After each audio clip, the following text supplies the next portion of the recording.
За Чехэр сонин сайхан юу вэ? За Чехэр сонир сайхан зөндөө юм байна. Ер нь нэг Чех рүү ирэх гэж сонирхож байгаа хүмүүс, за Чехэд байгаа хүмүүс ч гэсэн ер нь Чехэд амьдрал ямар юм бэ?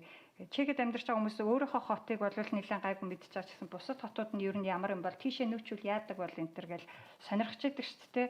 Тэгэхээр энэ нөгөө Чехийн хотуудыг яг амьдралын чанараар нь ингээ үнэлж агсаадаг сайт байдаг. Observe data гэхэд. За энэний жил болгоо ингээ нөгөө нэг Чехийн 206 хот суурин газруудад ингээ үнэлэлт хийгээд жагсаалт гаргадаг. Энэ жагсаалтыг бид хоёр ноднин 2022 оныхын жагсаалтыг нодны яг үдид танилцуулж ирсэн. За нодныгийн тэр жагсаалтын талаар бичлэгийг манай сонноос суугаас Чехэд амьдрахад хамгийн гоё хотууд 2022 гээд нэрээр хайгаад олж үзэж болно. За тэгвэл одоо та бүхэндээ 2023 оны жагсаалтыг танилцуулъя. За энэ оны жагсаалтан дээр болохоор бас тодорхой хэмжээний өөрчлөлтүүд гарсан байлээ. За амьдралын чанарыг болохоор ингээд хид хідэн категориор маш олон индексээр оноо өгөөд тэгээд нийт оноог нь 0-аас 10 хүртэлх оноогоор үнэлж жагсаадаг байгаа.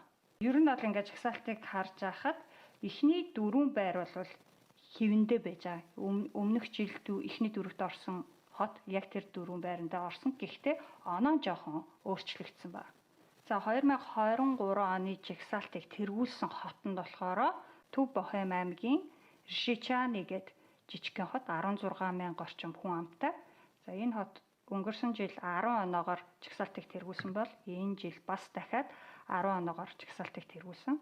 За энэ хот нь 6 дахь жилдээ дараалж төрүүлж байгаа гинэ.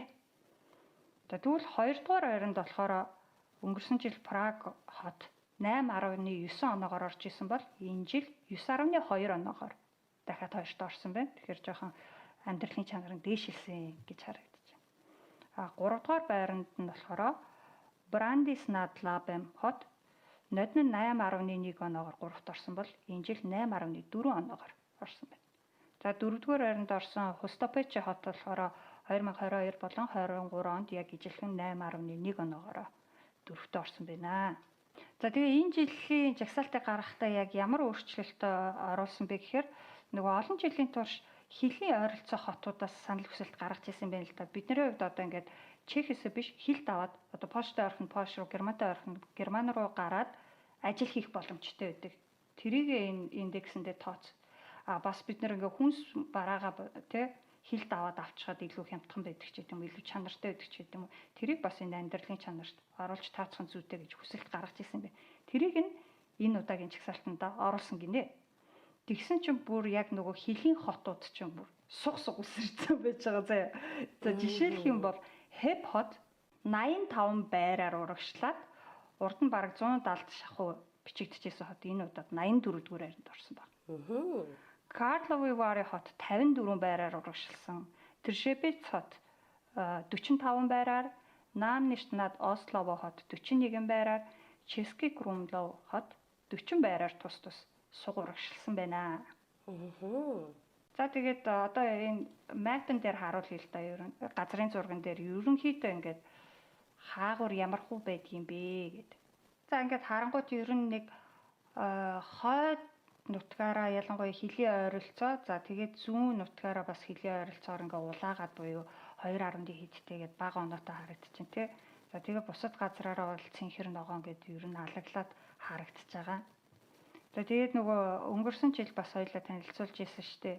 Монголчууд арай олуулаа байдаг хотууд нь ямар хуу оноотой байна гэдэг. Тэгэнгүүт хамгийн өндөр оноотой байгаа нь л Праг хот 9.2 оноогоор 2 дугаар байранд орсон байна.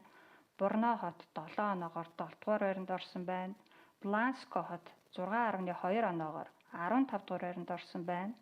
Хавличко брод 6.1 оноогоор 17-д, Храдец Кралове 6 оноогоор 20 дугаар байранд, Пилсен хот бас 6 оноогоор 22 дугаар байранд, Ихлава хот бас урагшилсан байгаа 5.9 оноогоор 25-д орсон байна. Млада Болеслав 5.2 оноогоор 41 дугаар байранд. За манай Пардубец жоохон ухарсан байна. 5.1 оноогоор 51-д орсон байна.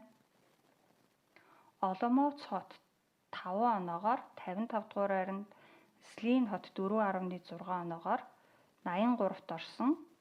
За Валашская Мишерицы 3.7 оноогоор 141-т, Кутнахор 3.1 оноогоор 160 дугаар байранд. За Теплицэд яг олон хүн байхгүй л дээ. Гэхдээ чамааг одоо би чигсалтанд оруулсан. 2.7-оор 171 дугаар байранд. Чискалипа хот 2.2 оноогоор 185 дугаар байранд. Мост хот 0.9 оноогоор 203 дугаар байранд орсон байна.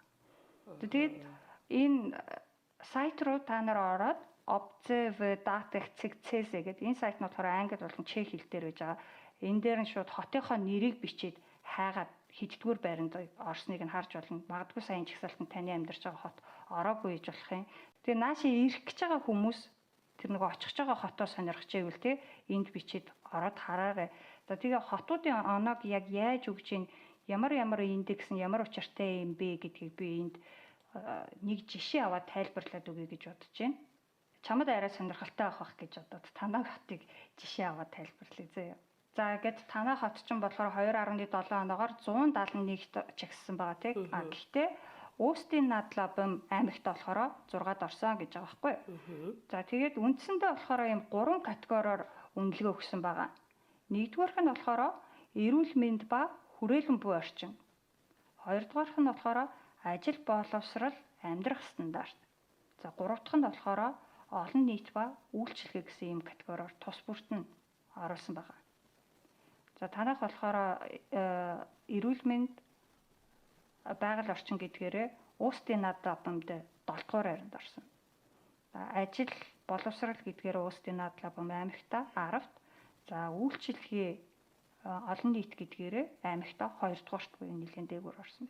За энэ категори тус бүртээ бас ингээд нөгөө айгүй олон индексээр ирэмбэлсэн байгаа байхгүй юу?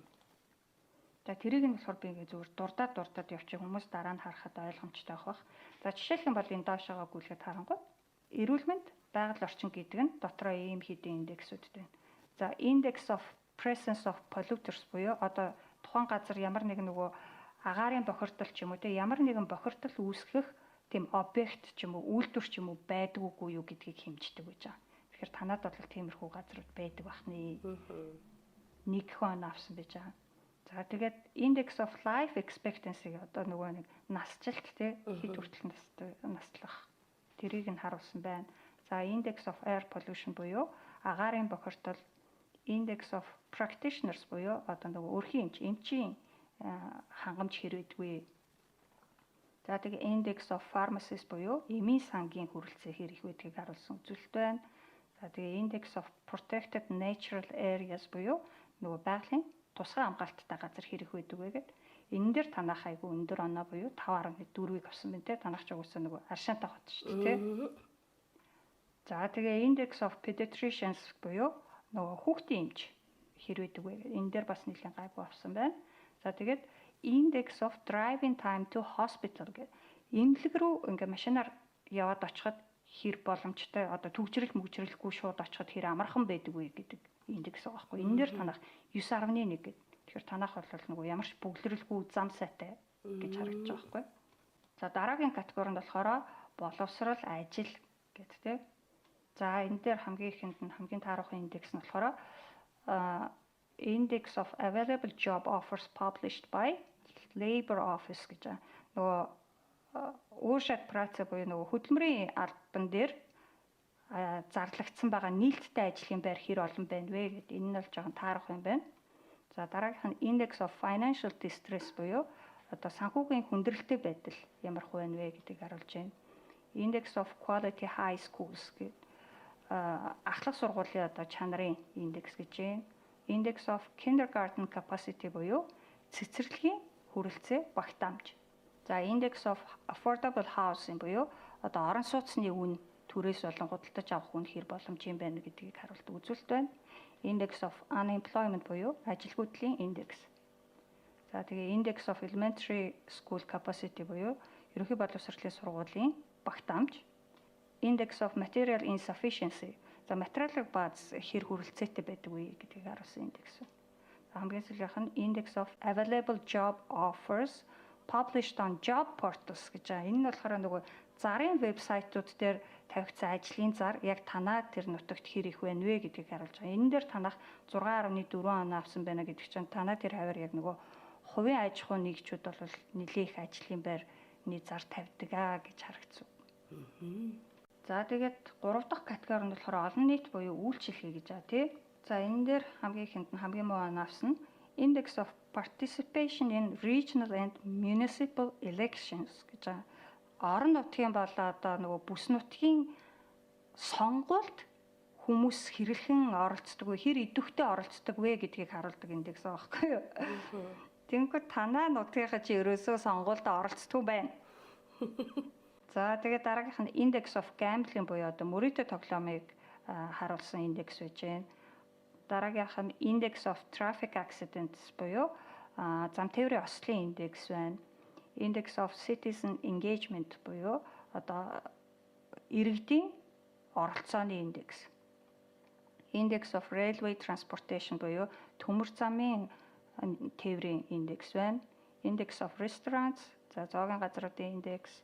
Index of Road Network одоо автозамын сүлжээний индекс байна. Index of ATMs гэдэг нь болохоор ATM-уудын хэр хүрэлцээтэй байдгийг харуулсан индекс байна. Index of Supermarkets, за супермаркетуудыг хэр хүрэлцээтэйг харуулсан индекс. Index of Migrating Young People, за залуу хүмүүсээ одоо нүүдэлж суурьшиж байгааг харуулах индекс байна. За тэгээ Index of Cinemas буюу кино театруудын индекс, хамгийн сүүлд нь Index of Population Increase буюу одоо хүн амын өсөлт хэр их байгааг харуулж байгаа. Тэгэнгүүт танах хүн амын өсөлт ер нь дайггүй гэж харагдаж байна. Austin Lab аймагта хүн амын өсөлтийн индексээр нэгт орсон баг. Бас кино театрын индексээр нэгт орсон байна. За иймэрхүү үзүүлэлтүүдээр хэмждэг юм байна. Тэгээ та бүхэн өөрсдийнхөө сонирхож байгаа хотын талаарх мэдээллийг эндээс харж болох юм биш үү?